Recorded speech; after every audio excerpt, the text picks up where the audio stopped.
नमस्कार, निशा zone kitchen नाशिकमध्ये तुमचं सर्वांचं स्वागत आहे.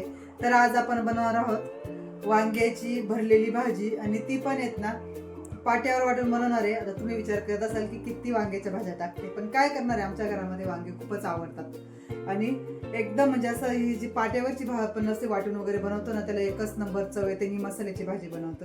तर व्हिडिओ शेवटपर्यंत बघा, कुठे स्किप करू नका. बनवायला सुरुवात करूया. अशीच झणझणीत आणि भन्नाट भाजी बनवण्यासाठी ना व्हिडिओ शेवटपर्यंत बघा, कुठे स्किप करू नका. आणि अजून जर तुम्ही माझ्या चॅनलला सबस्क्राईब केलेलं नसेल तर प्लीज नक्की सबस्क्राईब करून घ्या आणि व्हिडिओ शेवटपर्यंत बघा.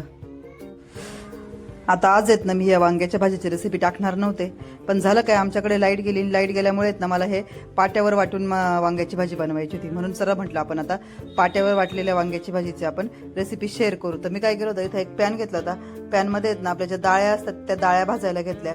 आणि आधी काय केलं, याच्या आधी मी वांगे बघितले तुम्ही कापून व्यवस्थित त्याचे असे काटे वगैरे काढून आणि ते ना असे निवळायला ठेवले होते पाण्यामध्ये ना मीठ घालून. आणि नंतर ह्या डाळ्या वगैरे भाजायला घेतल्या, त्याच्यात थोडंसं तेल वगैरे टाकून. आणि हे ना जवळजवळ 1.5 ते 2 चमचे मी इथं ह्या डाळ्या घेतल्या आहेत भाजायला. तर अशा ब्राऊन भाजून घ्यायच्या आपल्याला, अशा छान पटकन भाजून होतात डाळ्या, तर त्याला जास्त काही वेळ लागत नाही. तर ह्या मी व्यवस्थित भाजून घेतल्या होत्या आणि एका प्लेटमध्ये काढून घेत होती. तर इथं आहेत ना मी काय केलं, एक प्लेट घेतली आणि त्याच्यामध्ये ह्या सर्व डाळ्या काढून घेतल्या. आता हे बाकीचे पण मसाले असेच करायचे आपल्याला. तर हे काढून झाल्यानंतर आहेत ना मी काय केलं, परत थोडंसं तेल घातलं आणि तेल घातल्यानंतर त्याच्यावरती येत ना परत 1 ते 1.5 चम्मच ना इथं मी तांदूळ घालून घेतले. तर तांदूळ आहेत ना थोडेसेच घालायचे, कारण डाळ्यांनी पण आपल्याला थिकनेस पण येणार आहे भाजीला, म्हणून येत ना 1 ते 1.5 चम्मच तांदूळ आपल्याला पुष्कळ आहे भाजीसाठी. तर हे मी घालून घेतले. ते परत आपल्याला असे ब्राऊन भाजून घ्यायचे होते व्यवस्थित.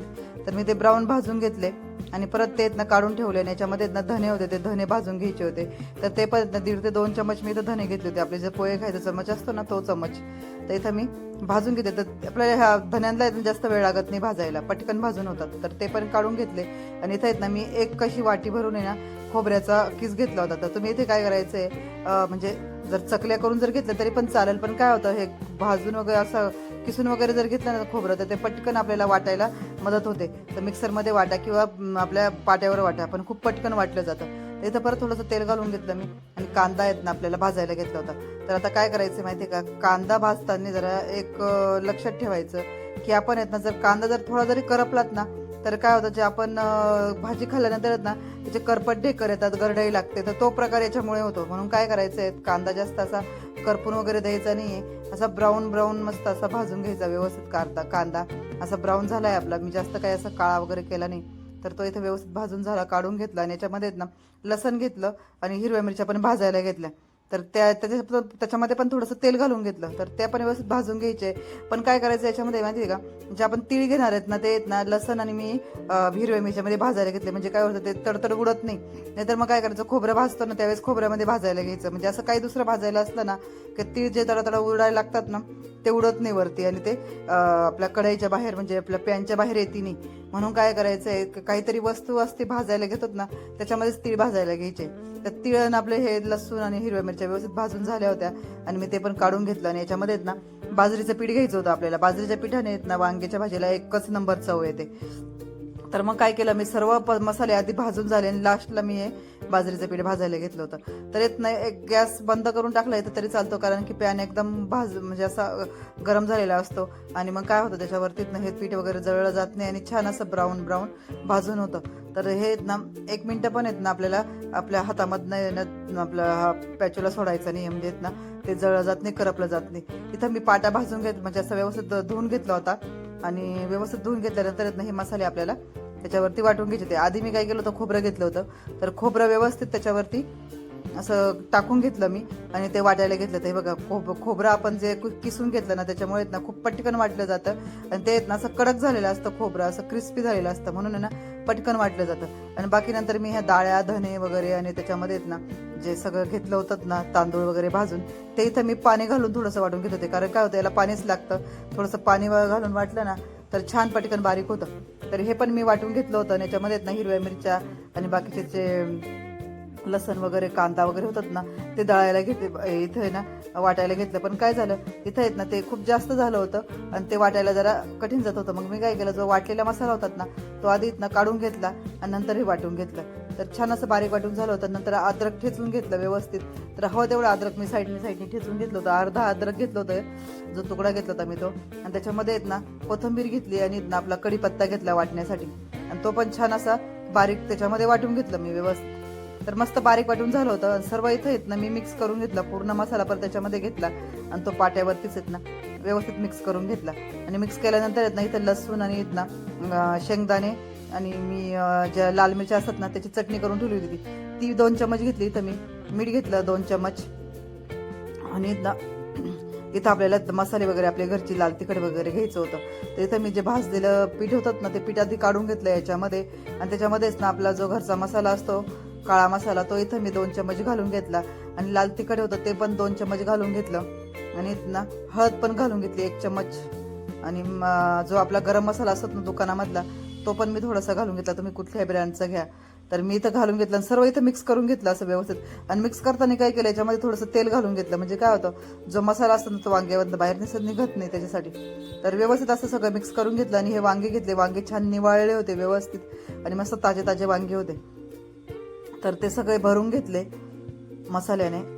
तर छान मस्त भरले जातात आणि व्यवस्थित दाबून भरायचे, म्हणजे एकदम ठासून जे म्हणतात ना आपण तसे असे दाबून असे वांग्यामध्ये भरून घ्यायचे आहेत. तर मी हे सर्व वांगे इथं भरून घेतले. त्याने उरलेला मसाला आहेत ना तो मी आपल्या त्या डिशमध्ये आहेत ना खाली याच्यामध्ये काढून घेतला मी.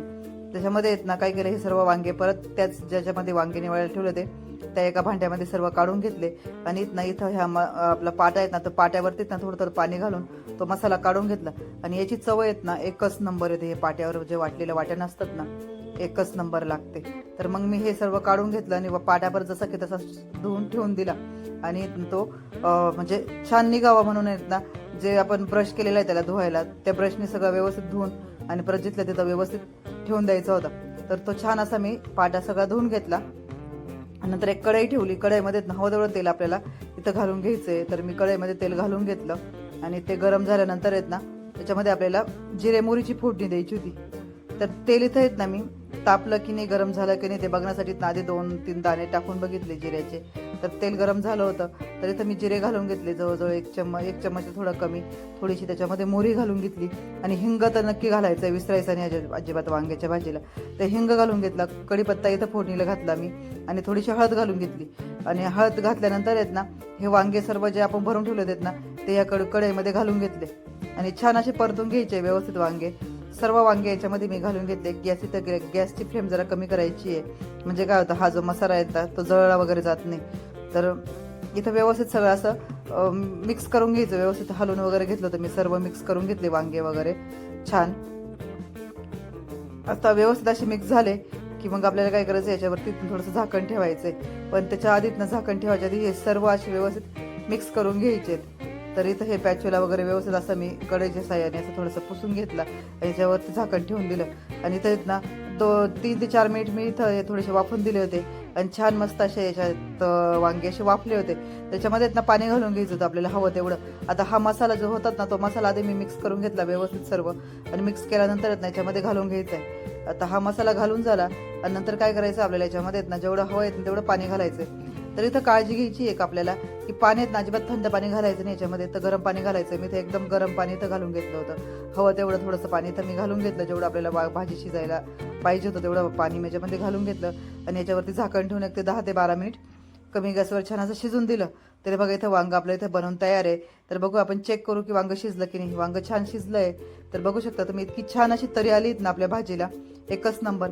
आणि कोथिंबीर इथं मस्त बारीक कापून आणि त्याच्यावरती घालून घेतली. एकच नंबर इथं आपली वांग्याची भाजी बनवून तयार होती.